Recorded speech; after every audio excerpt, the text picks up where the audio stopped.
unbeaten fighters and major performers. I can't tell you how excited I am about this.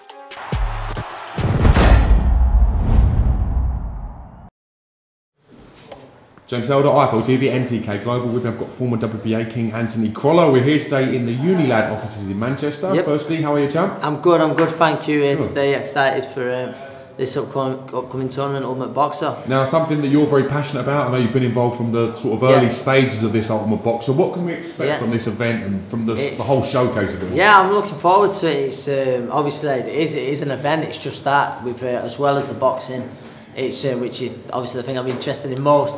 We've got a few big acts lined up. I'm not sure what I'm allowed to say. I know you mentioned then Big Nasty, he's on, Charlie Sloth's on, but there's going to be more added to it. So it's going to be something a little bit different. And then, as in the boxing, the tournament, similar to what we've seen in the prize fight, it nearly always generated excitement. And we've got 8 hungry fighters who are given the chance to further their careers. So 8 hungry unbeaten fighters as well, so I'm looking forward to seeing it. As well as having the music, the entertainment and the stuff that goes along with a big night out, you've obviously got the boxing, which is key from our point of view. Yeah, of course, that's right. We've had the draw today. What of the first semi-finals or quarter-finals rather would you choose as a standout fight? Without doubt the last one for me, which is Andy Kremner, the Manchester lad, and Isaac McLeod.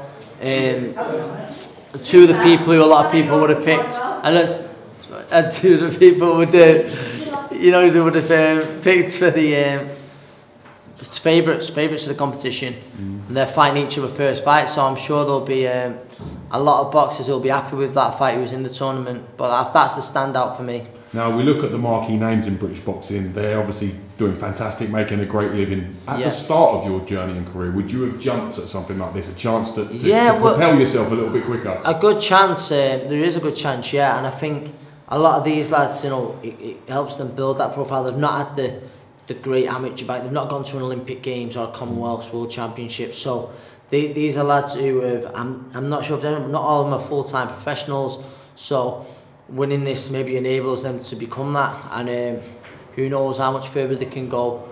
From that, there's a lot of fighters out there who unfortunately give up the sport because it's just too hard. It's costing them to be a professional boxer. People think it's all glitz and glamour, but unless you're with one of the big promoters, I say it all the time, unless you're with one of the big promoters or you've got great help with sponsorship, it costs you to be a professional fighter early on.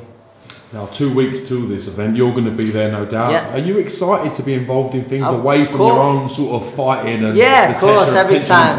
Listen, you know how much I love that arena, and it's going to be good to be there. Be there as a fan, enjoy it. I'm sure I'll do little bits of talking, pretend I know what I'm on about. But I'm excited as a fan, and 3-minute rounds, like I said, with 8 unbeaten fighters, it can't help but produce some fireworks. Are you a Big Nasty fan? I am a Big Nasty fan, a little bit. Yeah, I've seen him a few times with Charlie Sloth and some of the other names we mentioned. Yeah, so I'm looking forward to the night out as well. So I'm not in camp, so I can enjoy it a little bit. I bet. Looking at the names on here, if you had to choose one fighter you feel will be there or thereabouts come the end of the tournament, who would you put your money on? I think I'm hearing good stuff about Casey Benjamin. Very slick. I've only seen very little of him, but very slick, and over this format it could be very hard to work out. It could be very hard to work out over 3 rounds, and then also the winner of Kremner and McLeod. That's another one, someone who could go all the way. But I think we've just mentioned they're both in the same half of the draw. Like I said, the draw is very important in these competitions, but I'm looking forward to it. I'm looking forward to watching the first half of it as well. Manchester buzzing at the moment. We saw the announcement of Tyson Fury returning to the ring. Yeah. No doubt everybody in boxing's pleased for the big man. Of course, what are your thoughts on that? I'm made up. It's good to see him doing back what he does best, and that's boxing. And in a strange way, Tyson is more popular now than what he was when he was undisputed heavyweight champion. Well, it makes no sense whatsoever, but he is. And I think the whole British boxing is buzzing. World boxing is buzzing by his return. And I'm glad, and I hope he can get back to those heights where he was at. And it's just, he's had to overcome an awful lot, and it'd be great for him to hit those heights again after overcoming the depression, the the drinks, the drug problems, which losing 6 stone as well. Losing 6 stone, which is unbelievable. Not easy by any stretch of the I know Tyson very well, and I'm really happy for him. Do you think he'll be as good as he was when he beat Klitschko in Dusseldorf on that night? Only time will tell. Only time will tell. It is a lot. He's been a lot's happened in those 2 years away, but he's making all the right noises. He's looking great in the gym. The reflexes haven't left him, which they normally say is the first thing a fighter loses. So if that's anything to go by, then yeah, he can be as good and hit those heights again. Now you've had 2 good wins since the back-to-back defeats to Jorge Linares. I know how much them fights meant to you to be involved in them, and obviously the win of Ricky Burns and Ramirez as well. What's next for Anthony CROLLA at this moment in time? I mean, like you say, coming off the back of the 2 wins since the Linares fights, I'm just hoping to fight for a world title, whoever that may be. I know Lomachenko fighting. The Ray Beltran's at the WBO, Robert Easter's got another one. Obviously, there's always talk about me and Luke as well. Luke should be a great fight. Yes, yeah. I mean, I'm not sure when Luke's fighting next, but I know he's got something planned. So, I mean, ideally, we both fight for a world title. So, if one of us gets it first, then brilliant. But like I say, I'm not sure. But whoever I have to fight to get a world title or to get in position to fight for a world title, I'm happy to do, James. Now, I know you've had the 2 fights in quick succession since we spoke about the defeats to Linares. Is it now just about big fights for you? At this I think so. Listen, I'm 31 years young, but I believe I'm still improving. But at the same time, I do believe that I'm in the later part of my career. Well, I am for sure, and that's it. I want to be involved in big fights, and I believe I've got another world title in me.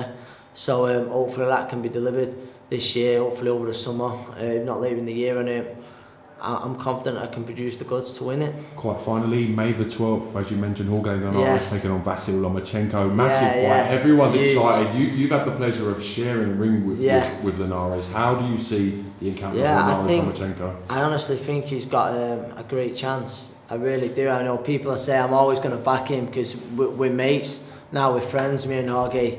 But listen, Lomachenko's a unique talent.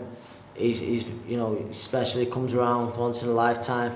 But for the first time now as a professional, he's fighting someone technically. For me, you've got 2 of the most complete boxers on the planet. I genuinely mean that. And obviously, Lomachenko's going to start a big favourite when you're looking at the odds. But I just really believe Jorge's got a great chance of causing the upset. I really do, and I can't wait for it. And like you say, he's fighting someone, technically as good and a much bigger man. I know Rigondeaux was so good technically, but he was much smaller than Lomachenko. And we'll see on May the 12th, but I can't wait. Exciting times for boxing here in Manchester as well. We'll see you at More Boxer in a couple of weeks. Yes, see you in a few weeks. Thank you very much for your time today. Good to see you as always, James. Chat to you. What's up, man? What's up? 3 rounds, 3 minutes, 3 fights. Unbeaten fighters and major performers. I can't tell you how excited I am about this.